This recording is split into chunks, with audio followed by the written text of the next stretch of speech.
Hello, नमस्ते guys. एक बार फिर आपका स्वागत है मैथ्स पॉइंट रियल क्लासेस पर। तैयारी चल रही है यूपी बोर्ड परीक्षा के लिए।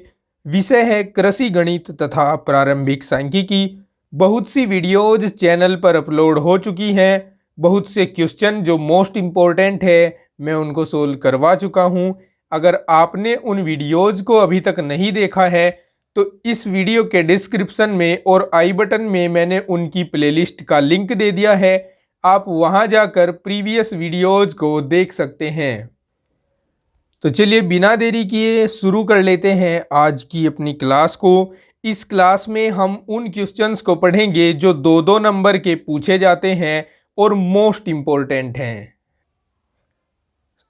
मैं आशा करता हूं कि आप सब सभी वीडियोस देख रहे होंगे और जो भी काम आपको दिया जा रहा है, जो क्वेश्चन आपको बताए जा रहे हैं, उनकी प्रैक्टिस भी कर रहे होंगे। यदि आपका कोई सवाल है, सुझाव है, शिकायत है, कोई भी क्यूरी है तो आप कमेंट सेक्शन में लिख सकते हैं या फिर मैंने डिस्क्रिप्शन में ईमेल आईडी प्रोवाइड कराई हुई है। आप उस ईमेल आईडी पर ईमेल भेजकर अपनी समस्याएं पूछ सकते हैं। या अगर आपके पास प्रीवियस ईयर के कुछ क्वेश्चन पेपर हैं 2018 से पहले वाले और आप चाहते हैं कि आप उनको सोल्व करवाएं तो ईमेल पर सेंड कर सकते हैं, मैं उनको सोल्व करवा दूंगा। एग्ज़ाम नज़दीक है इसलिए तैयारी में कोई कोताही नहीं बरतनी है। अपना सारा का सारा आलस्य एक तरफ उतार कर रख दीजिए और जुट जाइए पढ़ाई करने में, जिससे एक बेहतरीन सफलता आपके हाथ लगे और आपका भविष्य उज्जवल बने। आपके भविष्य को उज्जवल बनाने के लिए मैं आपका टीचर रोहित धीमान लगातार लगा रहूँगा आपके साथ जब तक एग्ज़ाम नहीं हो जाता तब तक।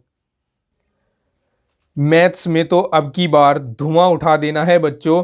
और रहे दूसरे सब्जेक्ट्स की बात, उनके लिए मैं उनके क्वेश्चन आंसर तो नहीं करा पाऊँगा, लेकिन उनको पढ़ने की एक हिंट मैं देता रहूँगा, तैयारी करने की हिंट मैं देता रहूँगा। कल मैं एक वीडियो लेकर आऊँगा जिसमें मैं आपको बताऊँगा कि आप ऐसा क्या करें, दिनचर्या आपकी क्या रहे कि आपका माइंड बिल्कुल धुआंधार चले और आप जो भी पढ़ें वो सब याद रहता चला जाए। तो अगर आप चैनल पर नए हैं तो चैनल को सब्सक्राइब कर लीजिए, जिससे हर नई वीडियो का नोटिफिकेशन आप तक पहुंच जाए बड़ी आसानी से। चलिए अब हम शुरू करते हैं आज की क्लास को।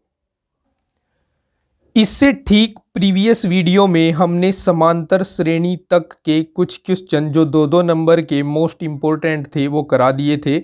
समांतर श्रेणी से ही कुछ और महत्वपूर्ण प्रश्न बच गए थे, उनको देखेंगे इस वीडियो में, और साथ ही गुणोत्तर श्रेणी और उससे आगे के मोस्ट इम्पोर्टेंट क्वेश्चन के बारे में डिस्कस करेंगे। चलिए देखते हैं अब नेक्स्ट क्वेश्चन। क्वेश्चन आप स्क्रीन पर देख सकते हैं। क्वेश्चन में कहा जा रहा है यदि ए बी सी समांतर श्रेणी में है तो सिद्ध कीजिए कि 1/BC, 1/AC, 1/AB भी समांतर श्रेणी में होंगे। यूपी बोर्ड 2020 का ये क्वेश्चन है। चलिए इसको सोल्व कैसे करना है देख लेते हैं। सबसे पहले आपको क्वेश्चन का नंबर डाल देना है। इस वीडियो का ये पहला क्वेश्चन है, ठीक है। और आप लिख देंगे जो भी आपको दिया हुआ है। सबसे पहले उसको नोट करते हैं। हमें दिया गया है ABC, ये किस में है? समांतर श्रेणी में है। समांतर श्रेणी में है। सिद्ध करना है हमें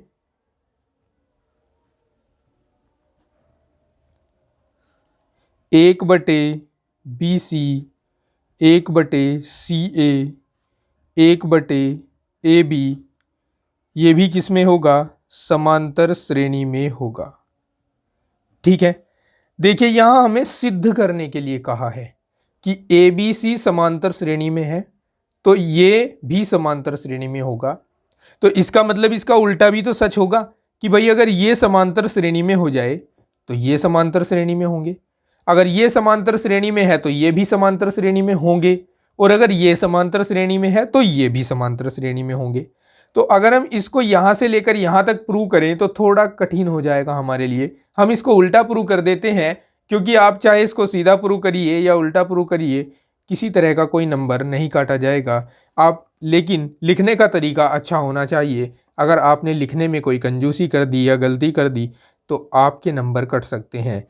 देखिए, आप पहले लिखेंगे कि माना 1/BC 1/CA 1/AB समांतर श्रेणी में है,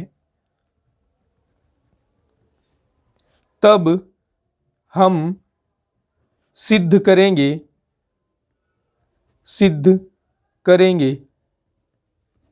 कि ABC भी समांतर श्रेणी में है। देखिए, इतनी लाइन तो आपको लिखनी ही होगी अगर आप इस क्वेश्चन को आसान करना चाहते हैं।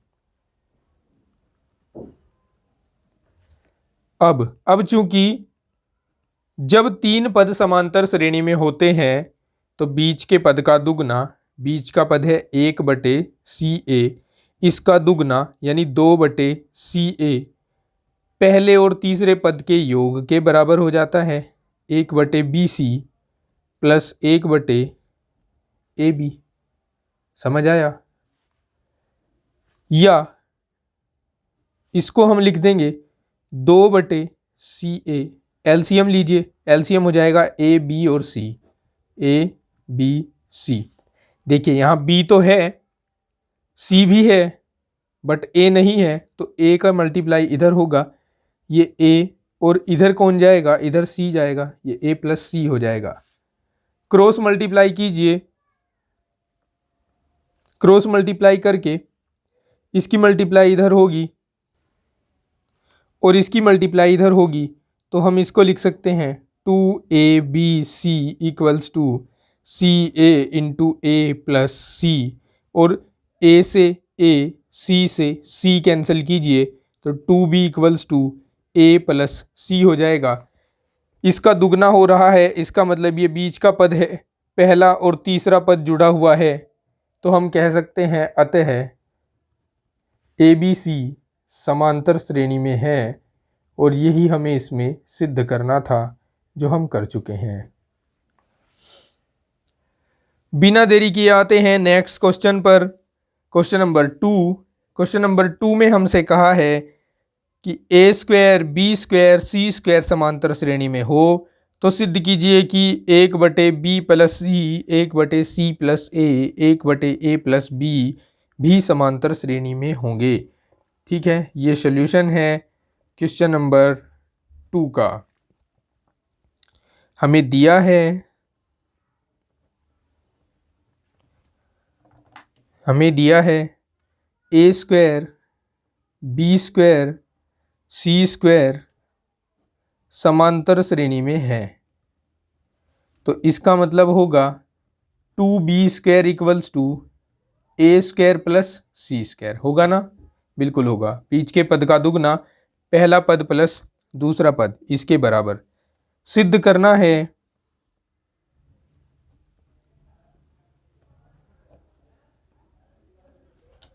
एक बटे b plus c 1/C plus A 1/A plus B ये भी समांतर श्रेणी में है।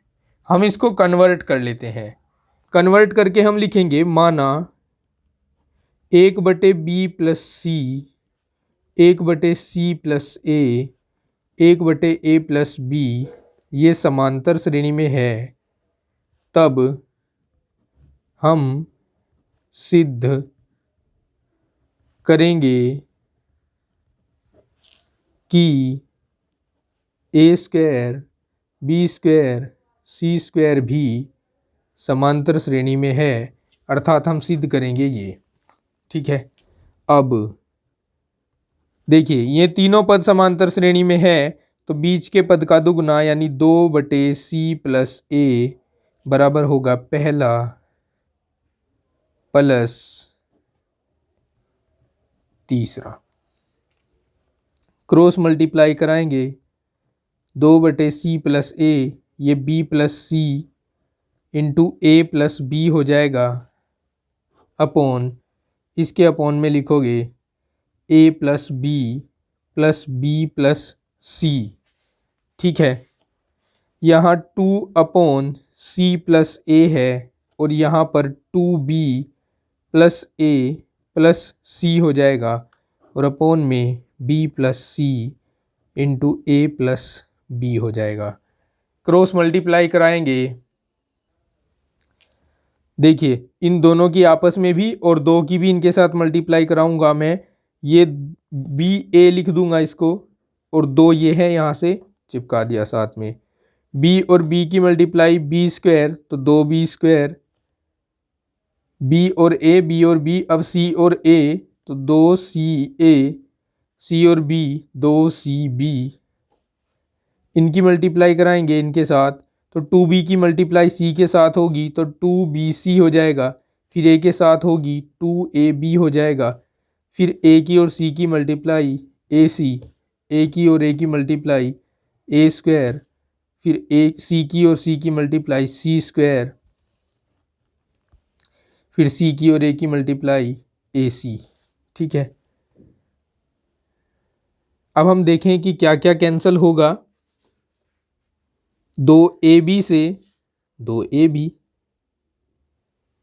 2bc से 2bc। ठीक है, और कुछ कैंसिल नहीं हो रहा, फिलहाल लिख लेते हैं 2b² + 2ca इक्वल्स टू, यहाँ देखो c और ca 2ca हो जाएगा या 2ac + a² + c²। इससे ये भी कैंसिल तो 2b² equals to a² + c² हो जाएगा। इसका मतलब कि a² b² c² ये समांतर श्रेणी में होंगे और यही हमें इसमें सिद्ध करना था या कहें कि प्रूव करना था। देख लेते हैं नेक्स्ट क्वेश्चन। क्वेश्चन इज, यदि ABC समांतर श्रेणी में है तो सिद्ध कीजिए कि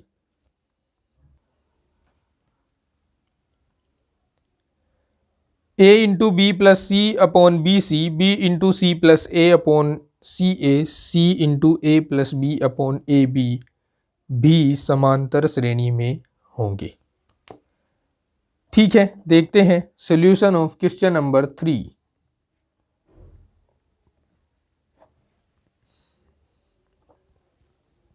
हमें दिया है ए बी सी ये समांतर श्रेणी में है और हमें सिद्ध करना है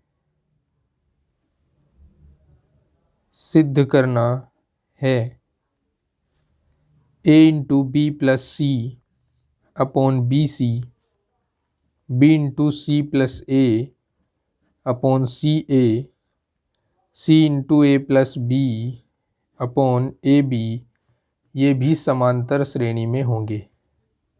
ठीक है, सिद्ध करते हैं। देखिए प्रूव, देखिए इसका प्रूफ, ए बी सी ये समांतर श्रेणी में है। अब यदि तीन पद समांतर श्रेणी में हो या कितने भी पद समांतर श्रेणी में हो और आप उनमें कोई समान पद जोड़ रहे हो तो भी वे समांतर श्रेणी में रहेंगे। घटा रहे हों, गुणा करवा रहे हों या भाग करवा रहे हों किसी भी समान पद से तो तीनों के तीनों पद फिर भी किस में रहेंगे? समांतर श्रेणी में रहेंगे। तो यहाँ ए बी सी समांतर श्रेणी में है, हम ए बी सी से तीनों में भाग करा देते हैं, तीनों में भाग। तो ये हो जाएगा a upon a b c, b upon a b c, c upon a b c. ये भी किस में रहेंगे? समांतर श्रेणी में ही रहेंगे। अब यहाँ a से a, b से b, c से c कैंसिल होकर 1/bc, 1/ac, 1/ab ये भी किस में रहेंगे? समांतर श्रेणी में ही रहेंगे। ठीक है, अब हम तीनों पदों में a b plus b c plus AC से गुणा कराएंगे। तो ये हो जाएगा a b plus b c plus A c upon b c, a b plus b c plus A c upon a c, a b plus b c plus A c upon a b. हमने तीनों पदों में एक ही समान पद जोड़ा है, तो इसके बाद रिजल्ट जो होगा वो भी समांतर श्रेणी ही देगा। ठीक है, अब हम प्रत्येक पद से एक घटाएंगे। प्रत्येक पद से एक घटाने पर इसमें से एक घटाएंगे तो a b plus b c plus A c बटे बी सी माइनस एक, a b plus b c plus A c बटे ए सी माइनस एक, a b plus b c plus A c बटे ए बी माइनस एक। आप फिर से देख लीजिए, जहाँ तक मैं समझ रहा हूँ कि ये कैमरा से डाउन गया। देखिए, अब जब आप इसका एलसीएम लोगे तो ये बी सी यहाँ जाएगा और बी सी यहाँ जाएगा, तो माइनस का बी सी बन जाएगा और माइनस के बी सी से प्लस का बी सी कैंसिल हो जाएगा, तो यहाँ ए बी और ए सी बचेगा। प्लस में a b plus A c upon नीचे बी सी रहेगा। इसी तरह इधर यहाँ ए बी, ए सी से ए सी कैंसिल होगा तो बी सी बचेगा और अपॉन ए सी। यहाँ ए बी से ए बी कैंसिल होकर बी सी और ए सी बचेगा और अपॉन ए बी। ये भी किस में होंगे? समांतर श्रेणी में ही होंगे। अब यहाँ से ए कॉमन लेकर बी प्लस सी लिखा जा सकता है इसको अपॉन बी सी, और यहाँ बी कॉमन लेकर सी प्लस ए लिखा जा सकता है अपॉन सी ए, और यहाँ सी कॉमन लेकर ए प्लस बी लिखा जा सकता है अपॉन ए बी। ये भी किस में होंगे? समांतर श्रेणी में ही होंगे। और इस तरह हम सिद्ध कर देंगे जो हमें सिद्ध करने के लिए दिया हुआ था। आप देख सकते हैं। चलिए देखते हैं नेक्स्ट क्वेश्चन। ये क्वेश्चन नंबर 4 है। दो संख्याओं के बीच का समांतर माध्य 10 और गुणोत्तर माध्य 8 है, संख्याएं ज्ञात कीजिए। बोर्ड एग्जाम 2017 में आया हुआ ये क्वेश्चन है। दो संख्याएं ज्ञात करनी है जिनका समांतर माध्य 10 है और गुणोत्तर माध्य 8 है। पहले तो हम उन दोनों संख्याओं को ही कुछ मान लेते हैं। ये चौथा क्वेश्चन है जो हम करने वाले हैं। हम लिख देंगे माना दो संख्याएं ए तथा बी हैं, तब इनका समांतर माध्य, मैं इसको शॉर्ट में लिख रहा हूँ, तब इनका समांतर माध्य। देखिए, समांतर माध्य दोनों को जोड़कर 2 से भाग देकर ज्ञात होता है, और ये कितने के बराबर दिया है? हमें 10 के बराबर दिया है। या हम यहाँ से a प्लस बी की वैल्यू ज्ञात कर सकते हैं 2 की गुणा इधर कराकर। ये हमारे पास समीकरण 1 आ जाएगी, तथा उसका गुणोत्तर माध्य भी दिया है जिसको मैं शॉर्ट में लिख रहा हूँ गुणोत्तर माध्य। गुणोत्तर माध्य अंडर रूट ए बी होगा, और ये हमें 8 के बराबर दिया है। दोनों ओर का वर्ग करेंगे तो ए बी बराबर 64 आ जाएगा। ये समीकरण 2 हो गई। अभी इसको 2 न मानते हुए हम इसको ऐसे करके लिख दें 64 बटे बी। अब ये समीकरण 2 हो गई। ठीक है, समीकरण 1 और 2 का यूज करते हुए क्वेश्चन को सोल्व करेंगे। समीकरण 1 में a का मान समीकरण 2 से रखने पर a का मान रख रहे हैं जो कि है 64 बटे बी प्लस बी बराबर 20, या 64 प्लस बी स्क्वायर बटे बी बराबर 20। ठीक है, अब इसको इधर साइड में लिख देता हूं मैं। देखिए यहाँ से अब ये 64 तो एज इट इज रहेगा, plus b square as it is रहेगा, बी की 20 में मल्टीप्लाई कराओगे तो 20 बी हो जाएगा, या हम इसको इस तरह भी तो लिख सकते हैं बी स्क्वायर माइनस 20 बी प्लस 64 बराबर 0। अब ये एक द्विघात समीकरण बन गई। यहाँ से हमें बी की वैल्यू फाइंड करनी है। 64 के ऐसे गुणनखंड कि जोड़ने पर 20 आ जाए होते हैं 16 चौका 64। तो यहाँ हम 16 बी माइनस 4 बी प्लस 64 बराबर 0 लिख देंगे। द्विघात समीकरण तो आपको हल करना आता ही होगा, कक्षा 10 में आपने बहुत सी द्विघात समीकरण हल की थी। कपल बनाएंगे, b कॉमन लेंगे, b माइनस 16 माइनस 4 कॉमन लेंगे, b माइनस 16 इक्वल्स टू 0। यहाँ से b minus 16 equals to 0 and b minus 4 equals to 0 होगा। b की वैल्यू 16 और 4 आ जाएगी।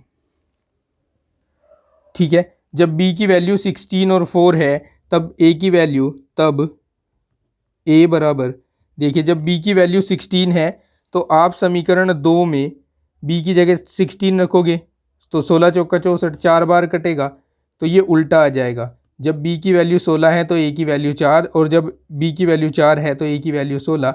ये इसका आंसर हो जाएगा। चलिए आगे बढ़ते हैं। हमारा नेक्स्ट टॉपिक है गुणोत्तर श्रेणी और इससे आए हुए महत्वपूर्ण 2 अंकीय प्रश्न। चलिए शुरू करते हैं। पहला क्वेश्चन स्क्रीन पर आप देख सकते हैं। श्रेणी 4, 2, 1 एंड सो ऑन का कौन सा पद 128 होगा? ये क्वेश्चन नंबर 5 है आज का। श्रेणी दी हुई है 4, 2, 1 एंड सो ऑन। पूछा है इसका कौन सा पद 1/128 होगा। आप लिखोगे माना श्रेणी का nवां पद 1/128 है। ठीक है, तब बात करें nवें पद की, तब nवां पद, चूंकि गुणोत्तर श्रेणी में nवें पद का मान होता है a इंटू आर की पावर n-1, जहाँ a प्रथम पद और r होता है सार्वनुपात। ये बराबर 1/128 दिया है। अब हमें इस n की वैल्यू फाइंड करनी है, तो हमें a की वैल्यू चाहिए। a की वैल्यू देखिए ये है 4, और हमें r की वैल्यू चाहिए। r की वैल्यू कैसे निकलती है? दूसरे पद को पहले पद से भाग देकर 2/4, ये हो जाएगी 1/2। यहाँ रख देंगे 4 इंटू 1/2 की घात n-1 बराबर 1/128। समझ गए? चलिए अब हम 1/2 की घात n-1 ही लिखेंगे इसको, और इसको हम लिख देंगे 4 को यहाँ लाकर 4 गुणा 128। ठीक है,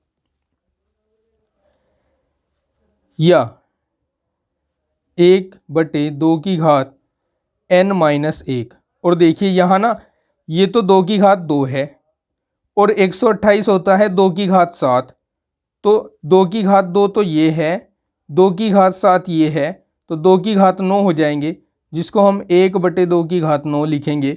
आधार समान हो गए तो तुलना करने पर n-1 इक्वल्स टू 9 आएगा, या 1 को उधर ले जाकर जोड़ देंगे तो n बराबर 10 आएगा, अर्थात 10वां पद 1/128 होगा, और यही इसका आंसर होगा। Next question, question number 6। यदि ए, बी, सी गुणोत्तर श्रेणी में हो तो सिद्ध कीजिए कि 1/a प्लस बी, 1/2b और 1/b प्लस सी भी ये समांतर श्रेणी में होंगे।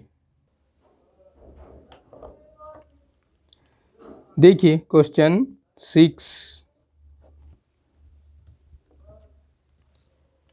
ए, बी, सी, ये तो है गुणोत्तर श्रेणी में।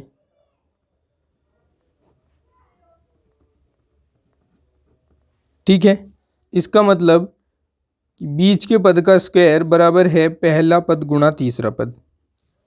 और हमें सिद्ध करना है इसमें to show 1/a+b 1/2b 1/b+c ये समांतर श्रेणी में होंगे। तो इसको भी हम पहले दो क्वेश्चंस की तरह उल्टा सिद्ध करेंगे। हम लेकर चलेंगे कि ये समांतर श्रेणी में है और दिखाएंगे कि ये गुणोत्तर श्रेणी में है। अब यदि 1/a+b 1/2b 1/b+c ये किस में है, ये समांतर श्रेणी में है। तो इसका मतलब बीच के पद का दुगना 2/2b बराबर होगा पहला पद प्लस तीसरा पद। 2 से 2 कैंसिल हुआ, 1/b एलसीएम लीजिए a+b इंटू b+c, इसकी मल्टीप्लाई इधर होगी b+c हो जाएगा, इसकी मल्टीप्लाई इधर होगी a+b हो जाएगा। 1/b बराबर यहाँ b और b 2b हो जाएंगे प्लस c प्लस a आ जाएगा अपॉन इनकी मल्टीप्लाई कीजिए ab plus ac plus b² plus bc, फिर क्रॉस मल्टीप्लाई कीजिए तो ab plus ac plus b² plus bc, b की मल्टीप्लाई यहाँ कीजिए 2b² plus bc plus ab। ठीक है, अब हम देख रहे हैं AB से AB कैंसिल, BC से BC कैंसिल, इधर बच रहा है AC और इधर बच रहा है 2b²। AC को यहीं रखते हुए b² को उधर ले जाकर घटा देंगे तो फाइनली हमारे पास बचेगा b² इक्वल्स टू AC, और जिसका मतलब है ABC गुणोत्तर श्रेणी में है।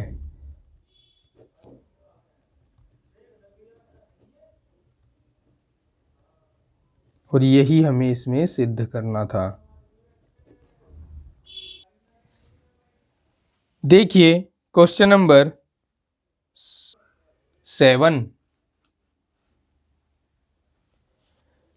इसमें हमसे कहा है यदि किसी गुणोत्तर श्रेणी का m व n व और p व पद क्रमशः a b c हों तो सिद्ध कीजिए कि a की power n minus p, b की power p minus m, c की पावर m माइनस n बराबर है 1 के।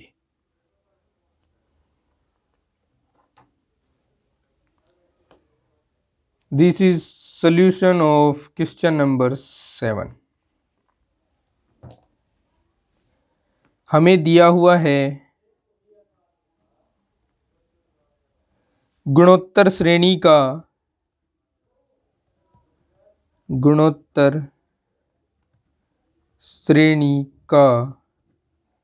mवा पद यानी am किसके बराबर, a के बराबर,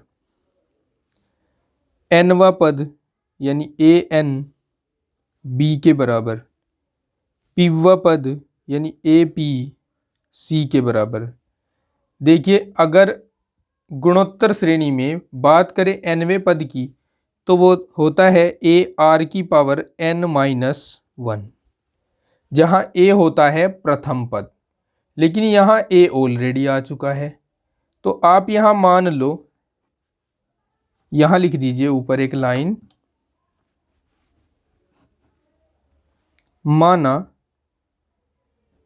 श्रेणी का प्रथम पद किसको मानोगे, के मान लीजिए, के तथा सार्वनुपात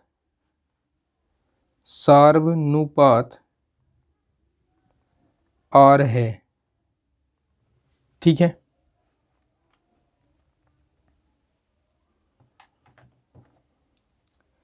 अब बात करें mवें पद की तो ये होगा के r की पावर m माइनस वन, ध्यान दीजिएगा जैसे ए आर की पावर n माइनस वन लिखते हैं वैसे ही के आर की पावर m माइनस वन लिखा मैंने, ये a के बराबर है।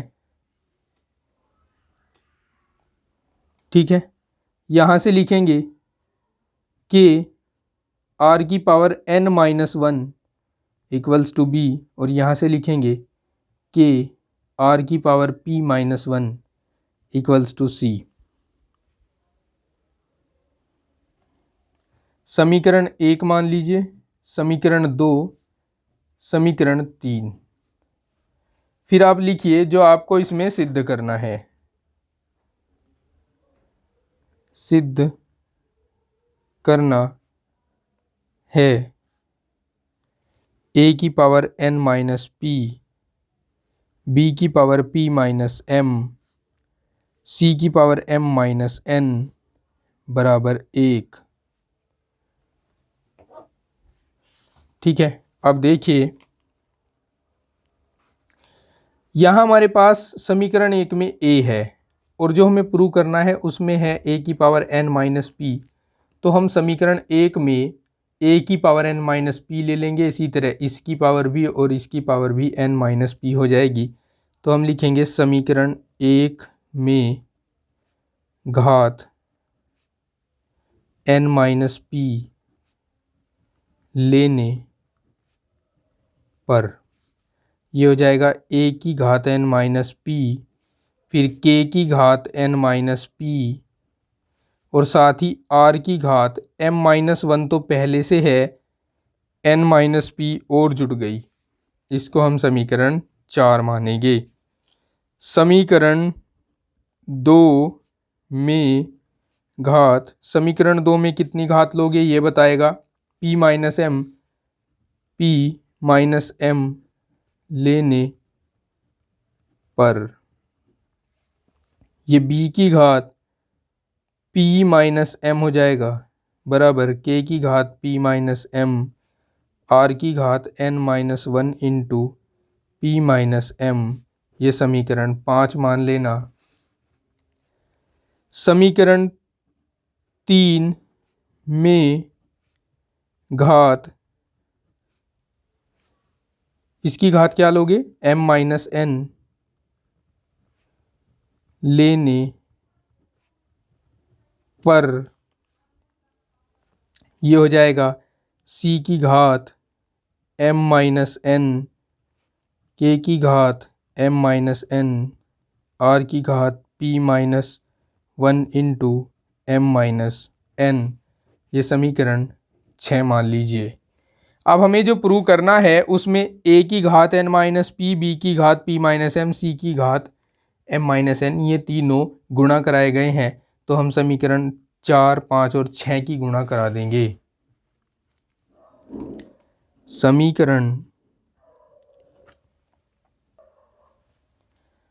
4, 5 व 6 की गुणा कराने पर ये a की घात n माइनस पी गुणा b की घात p माइनस m गुणा c की घात m minus n equals to k और k है, सबको एक साथ मल्टीप्लाई कराएंगे तो k की घात n माइनस पी।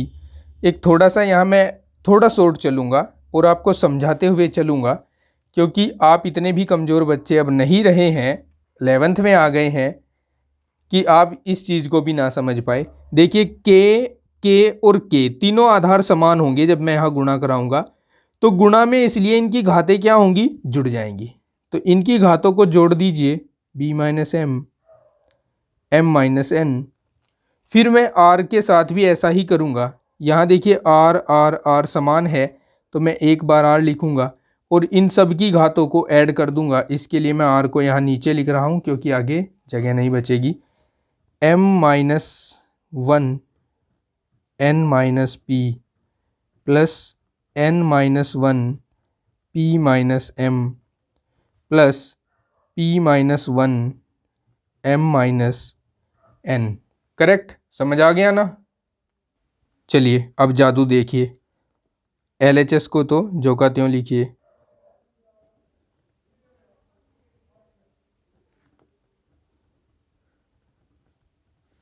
k की घात, यहाँ m से m, ठीक है, n से n, ये p है, p से p कैंसिल हुआ तो k की घात 0 बचा। अब इसमें देखिए mn minus mp minus n plus p plus np plus np और फिर क्या आएगा, माइनस आएगा, minus nm minus p plus m। यहाँ देखिए pm minus pn minus n minus m और प्लस n। अब आप देख रहे हैं, चाहे तो ढूंढ लीजिए चाहे मत ढूंढिए, सभी कटेंगे, यहाँ पर सभी कैंसिल हो जाएंगे, सब कैंसिल होकर 0 बचेगा, k की घात 0, r की घात 0, और किसी भी संख्या की घात 0 किसके इक्वल होता है, 1 के इक्वल होता है। तो इस तरह से हमने प्रूव कर दिया a की घात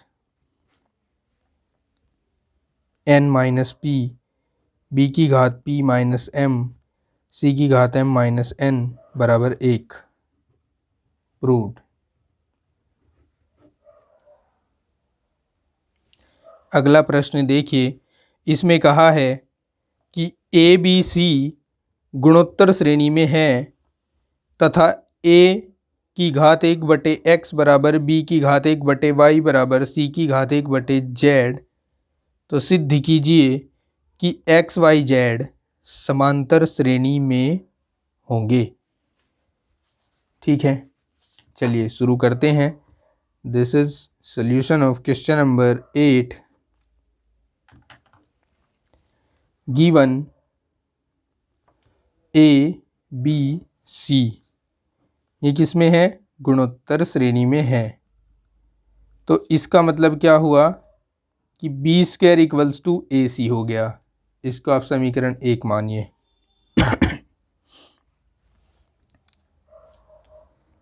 एंड और आपको क्या दिया गया है, a की घात 1/x बराबर b की घात 1/y बराबर c की घात 1/z।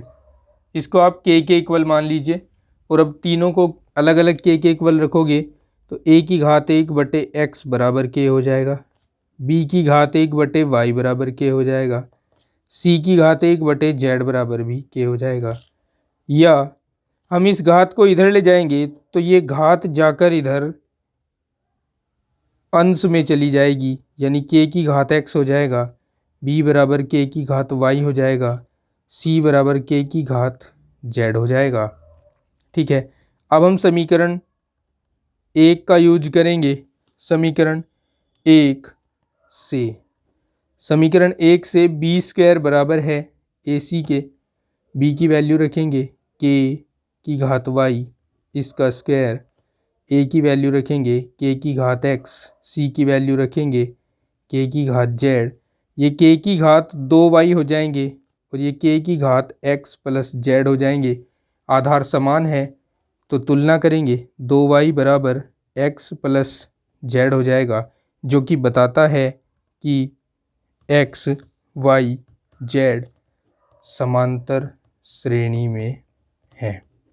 ये इसका आंसर है। अगला क्वेश्चन देखिए, इसमें कहा है यदि ए बी सी डी गुणोत्तर श्रेणी में है तो सिद्ध कीजिए कि b plus c b plus d equals to c plus a into c plus d. और इसी के सेकंड पार्ट में बोला है कि a minus b, b minus c, c minus d गुणोत्तर श्रेणी में है। ये हमें सिद्ध करना है। देखिए solution question number 9, a b c d ये किस में है, गुणोत्तर श्रेणी में है। देखो अगर 4 पद गुणोत्तर श्रेणी में होते हैं तो हम उनको इस तरह से लिख सकते हैं, ये इन दोनों के बीच का पद है तो बी स्क्वायर इक्वल्स टू ए सी लिखा जा सकता है। ये इन दोनों के बीच का पद है तो c square equals to b d लिखा जा सकता है। और पहले और चौथे पद का गुणनफल यानी ए डी दूसरे और तीसरे पद के गुणनफल के बराबर होता है। ये हम लिख कर रख लेते हैं। अगर हमारे काम आए तो ठीक, नहीं आए तो कुछ बिगड़ेगा नहीं हमारा। चलिए ये फर्स्ट देखते हैं इसका। देखिए माना, देखिए मैं आपको पहले बता दूं कि गुणोत्तर श्रेणी में जो पद होते हैं वो कैसे होते हैं, ए आर की पावर 2, ए आर की पावर 3 एंड सो ऑन। तो अगर हम इनकी और इनकी कंपेयरिंग करें तो यहाँ a इक्वल्स टू तो a ही है, b इक्वल्स टू क्या होगा, ए आर होगा, c equals to a r square होगा और d equals to a r cube होगा। अब हम इसका सहारा लेते हुए इस क्वेश्चन को बड़ी ही आसानी से सोल्व कर देंगे। देखिए LHS लेते हैं हम, LHS है b plus c into b plus d. Values रख देते हैं, b की वैल्यू ए आर, सी की वैल्यू ए आर स्क्वायर, b की वैल्यू ए आर, डी की वैल्यू ए आर क्यूब। कॉमन ले लीजिए ए आर, यहाँ बचेगा 1 प्लस आर, यहाँ से कॉमन ले लीजिए ए आर, यहाँ बचेगा 1 plus r square. A r और ए आर की गुणा a square r square into 1 plus r into 1 plus r square हो जाएगा। इसको यहीं छोड़ते हैं। अब हम लेते हैं R H S, C plus ए, सी प्लस डी।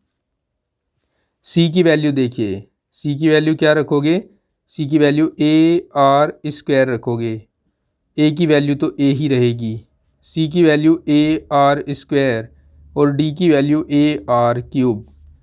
यहाँ से ए कॉमन लोगे तो आर स्क्वायर प्लस 1 बचेगा और यहाँ से ए आर स्क्वायर कॉमन लोगे तो 1 प्लस आर बचेगा।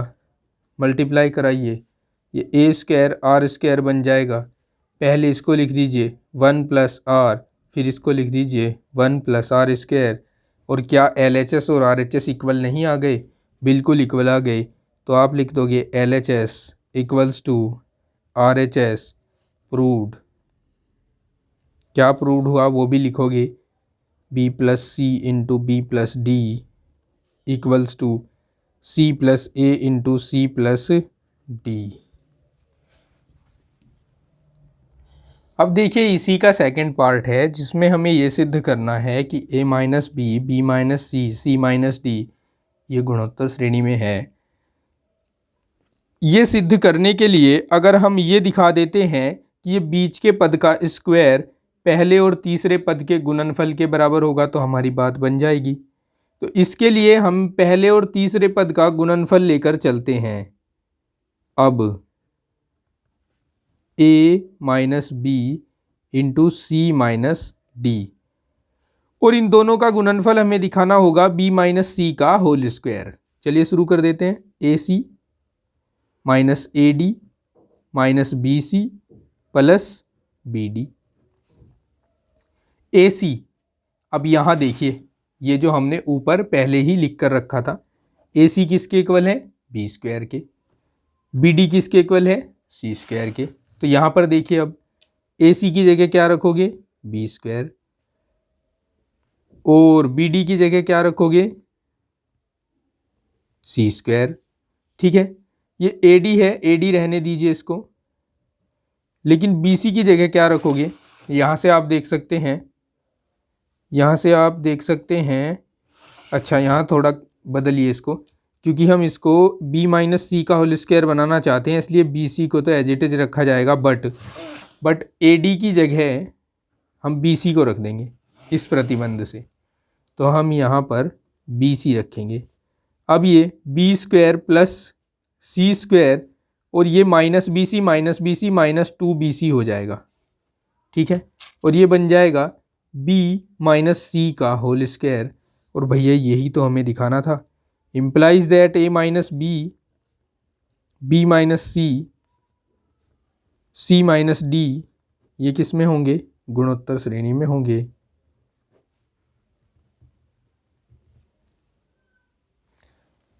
देखिए इससे एक और इम्पोर्टेंट क्वेश्चन बहुत साल बोर्ड में आ चुका है, क्वेश्चन 10 है, ये इस तरह से है 1 + 3x + 5x square + 7x cube plus and so on को n पदों तक जोड़िए। ये यूपी बोर्ड 2018 में आया हुआ क्वेश्चन है। इस क्वेश्चन का मैं सॉल्यूशन पहले 2 बार करा चुका हूँ। एक बार तो प्रीवियस ईयर पेपर जो 2018 का सोल्व कराया है मैंने, उसी में करा दिया है। तो इस क्वेश्चन को मैं यहाँ सोल्व नहीं कराऊंगा। अगर आपको इस क्वेश्चन का सॉल्यूशन देखना है तो आप 2018 वाले पेपर को देख लीजिए, 2018 वाले पेपर का सॉल्यूशन देख लीजिए, ये वहाँ आपको मिल जाएगा। अगर आपने वो वीडियो अभी तक नहीं देखा है तो उसका लिंक है डिस्क्रिप्शन में, पूरी प्लेलिस्ट का लिंक है, आप उसमें से ढूंढ लीजिएगा 2018 वाला क्वेश्चन कौन सा है क्वेश्चन पेपर, उसका सॉल्यूशन देख लीजिएगा। इस क्वेश्चन का सॉल्यूशन उसमें मिल जाएगा।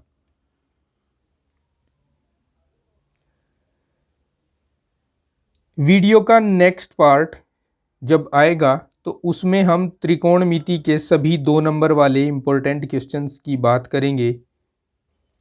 वीडियो आपको आज शाम 8 बजे तक मिल जाएगा। तो अपनी तैयारियों में लगे रहिए, बेहतर ढंग से पढ़िए। मिलते हैं नेक्स्ट वीडियो में। Take care, bye bye, have a nice day.